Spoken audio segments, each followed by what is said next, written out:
Welcome to Comic Book Review. We're talking about Deceased number 6, so let's jump into it. This is the finale of the big DC event, not really event, I'm saying basically DC event, big DC book, just a big book by Tom Taylor. Now this is a 18+ book, would make sense, obviously it has zombies and stuff in it. The weird thing about the book is, I just thought about it, why isn't Deceased under Black Label? I mean, this book should clearly be on the Black Label. They could definitely get a lot more people. This should be a Black Label book. I'm just saying, DC, kind of its mark, Black Label. And I know the book came out after Black Label, so don't tell me that the book was in plan before Black Label. Why? Because then you could have made this book a much... I mean, you could have gave this a mature... made this like a mature book. Maybe, I don't know. No, but besides the point of it to be a Black Label book, maybe the trade will be a Black Label, who knows, but let's jump into this book. It starts off with some refugees in this building. And obviously we see Superman come down and destroy this giant building, basically just destroys it because he's now taken over. So we have Damian, we need to figure, and then we go back to the Fortress Solitude, we're like, we gotta figure out how to save, how we stop Superman. So basically, Batman's like, hey, I had this thing in my pocket, obviously to stop Superman. It's like, Batman, I continue to plan for everybody. I'm like, oh, do you have a continue plan for me? It's like, actually he didn't leave one for you. I'm like, I could be a real threat, you know. I could be a planetary threat. It's like, of course you could, dear. And it's like, that's great. And then we see him talking, and it's like pocket, and it's like kryptonite. So they take the Wonder Woman, Green Lantern, and Diana, Green Lantern, and Cyborg go, and they form, because the Fortress of Solitude, Keller's Forger, and they forge a sword, a magical sword, with, I think the one Woman has, with the kryptonite to go on and take Superman. So they go off to take Superman. They cut to the Gotham jungle where they're trying to evacuate everybody. And Poison Ivy's like, I'm not abandoning the Green, I'm staying here. Harley Quinn's like, I'm not abandoning her, so they stay here. So for the record, they stay here. I'm not gonna say what, I don't know if what happened, but they do survive. We don't see anything happen to them. So you could continue a new series with them on the Earth, like Harley Quinn and Poison Ivy surviving this apocalypse would be kind of cool, or whatever's left of it. So that's kind of interesting. So we might, maybe that's an idea for a series. Because they're leaving Harley Quinn here, them there. I'm like, I understand why Ivy would stay there, and I kind of understand also why then Harley Quinn would stay there. But so they're staying there on this planet. So you could do a mini-series following them. The book ends with a lot of things like, you could do this, you could do this, you could do more with some of the stuff. So it's kind of interesting. And they got the Santa Scara, and they're evacuating people there. And then we see a big thing, the lightning and everything, and then we see the Kraken come up. Giant Kraken with a bunch of villains, a bunch of like Atlanteans and Aquaman. It's like, oh shit. And then we see him get immediately shot in the eye, in the head with an arrow, and he dies. It's like, oh shit. It's like, what? It's like, and then this is one of my favorite lines where like Green Arrow's like, Batman didn't think I could be dangerous.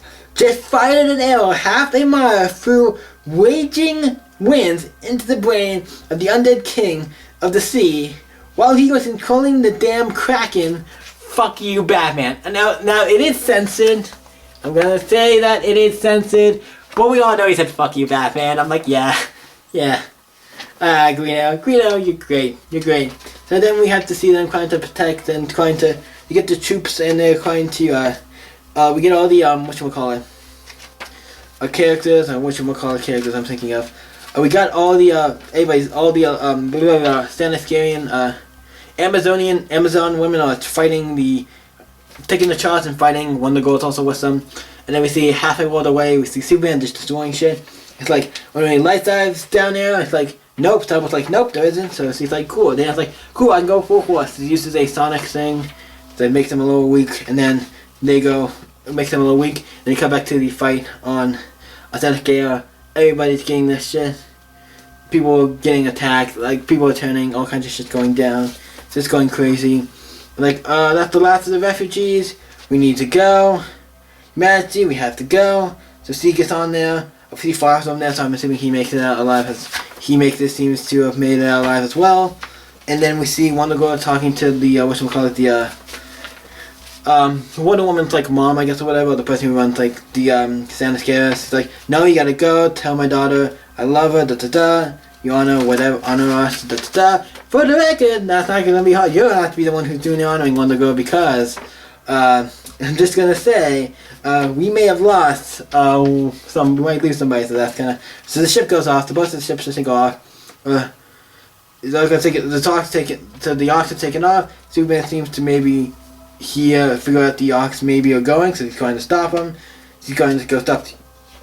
I think he figures out the Ox like going, and he got to kind of stop her. One of them cuts off his hand, and I'm like, oh shit! And it stabs her right in the chest with the quick nice sword. Doesn't kill him. When I'm like, oh shit! And then he like jabs him in the foot, jabs one of them in the thing, so one of the woman's gone, and he goes up to stop the thing. So Cyborg catches her, and she's like, go save Diana, go and save the save the Earth, save the survivors on the Ark. And Cyborg's like, I'll stay here. I can't go. If I thought it was me, Diana, I was never coming with you. So go.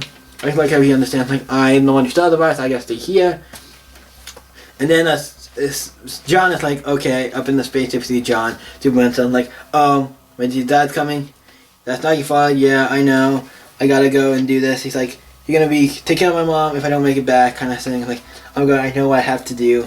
He grabs, takes the Superman off, flies in there, and BAM! Hits Superman, and he's kind of like knocked out.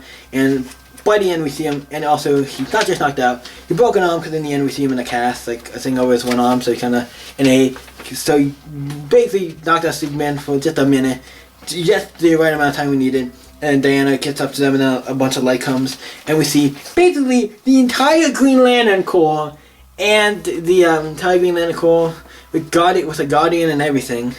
Just one Guardian, but a Guardian and a Green Lantern Corps, like completely like everybody. Wait, that one guy almost looks like Sinestro. It's not. There's one guy there who I'm like, hey, that almost looks like. No, it's not. Okay, I've started. But we see like Guy Gardner and a Kilowog, I think is here, and some other Green Lanterns. I don't remember any of their names. I want to see if Chip is Chip here. I'd like to see if Chip's here because he's the only other one I can think of the name. Chip's not here, but he's a little cool guy. He's not here. But a bunch of the other Green Lanterns you know are here, so I'm like, okay, that's cool. So we have a bunch of the Green Lanterns are here to help save the what else left there is. Superman says like, that's not Superman, we gotta stop him. So he runs off and goes into the sun. What's he doing? And then he basically sucks in the sun, basically destroys the sun. So the sun's gone, so I'm like, okay, every Green Lantern's light isn't powerful enough to reach into the house. Fast for the best. So there's basically the sun's gone, so I'm like, wait a minute. Oh crap, the sun's gone. So now, technically, how is Harley Quinn and Ivy they would stay there? I'm like, they're dead now. If the sun's gone, they're probably fucked. So I'm like, oh shit. I was like, they could get their own thing. Like, nah, they're pretty fucked now. They should have went. If they knew that was gonna happen, they probably would have been screwed. But so they go off, take the ships off, and go. They're going off to a new planet. That'll be a new Earth. And then we got back to Cyborg. He's like, he has the the lasso crucial around her hands, trying to get her to tell stuff. We have a voice, and this is at the end, and I like this at the very end because they actually can talk. I'm like, holy shit! She has the lasso around. It's like, we have a voice, we can talk. We are death, nothing is up. Is there a cure? It's like, yes. He asked them if there's a cure. I'm like, yes. What is it? Where is it? Where? The cure is in you. So Cyborg had the cure all along. I'm like, you are man and machine. You are binary off and on. Pilot 0 and the 1, the Alpha, the Omega. But that means A1 we fought, A1 we ended. They didn't have to die. Everything died. So it seems like he might have been able to save everybody. So I'm like, oh shit. Now some people probably would have died anyway, because there's no way you could have done that without anybody dying. Just like the Ark. Have to reach the Ark. They have to know. And then obviously immediately one grabs it, takes his head, rips it off, throws him in the thing, throws him in a pit, same with the lasso. So, there's only one truce, death is forever. So basically everybody on that Earth is dead, so that kind of fucking sucks. So he's dead, and like the crew dies with him. It's like, oh fuck. But still, that's really, like, he dies, and it shows Lois and John. He gets a little cast on him, and shows everyone looking out the window at the new S2, and they call it S2. I'm like, I see what you're doing there, S2. So yeah, this is what great. We can see some of the characters who make it out alive in this thing. So yeah, and that's what the book ends. I'm like, damn it, this is in the best way possible, because this is one of the best new things I've read a long time, and probably is going to be tied for one of the. This is definitely going to be on one of my best books of the year. This is in the top. This is in the top 5. Like, this is freaking great. Tom Taylor, man, you know how to kill characters off. And there had some sad moments in there. Not as many as I think some of the other ones. There wasn't as many sad moments in this one as some of the other ones. But this one still had some impactful moments, like losing some of these iconic characters in horrendous ways and all this. So it's some great stuff there. So this is a great book. Everybody, if you have not read this series, I would recommend checking it out. Or if you want to wait for the trade, I don't know when the trade comes out, but the trade, does it say if the trade's coming out in this? No, it does not say anything, it looks like, about the trade. I thought I saw something about the trade. I think I saw on the DC YouTube channel, they did a thing for the trade. But this is great, one of my favorite books of all time, so check it out. Like, basically, this might be one of my favorite DC books. It is the best zombie superhero thing. Like, the Marvel zombie books are great. This is even, I think, better than all those. So yeah, really great book. What do you guys think of this book? Let me know, Deceased, number 6. Let me know your opinions about that book. This book in the comments below. You guys can always stay epic. I'll see you in the next video. And also, rating, obviously, 10. Just gotta, I forgot. Think it's a 10. Thank you guys for watching. You guys can always stay epic. See you next video, guys. Bye.